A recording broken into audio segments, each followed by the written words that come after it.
5મી ફેબ્રુઆરી 2026 ગુરુવાર.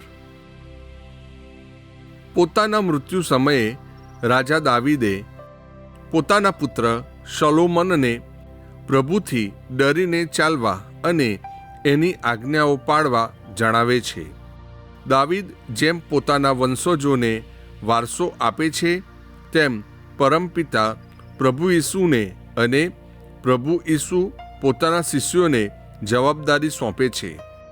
એ શિષ્યો તમારા મારા જેવા સામાન્ય માણસો હતા. પ્રભુ એમને માદાને સાજા કરવાની, અશુદ્ધ આત્માઓને વળગાડ દૂર કરવાની, સૌનું ભલું કરવાની શક્તિ આપે છે. ઈશ્વરના દાનની ઉદારપણે લહાણી કરવાની છે. એ માટે પોતાની ચિંતા છોડી ઈશ્વર પર ભરોસો રાખવાનો છે. પ્રસ્તુત કરતા અમૃતધારા Don Bosco animation centre, Kapadvanj.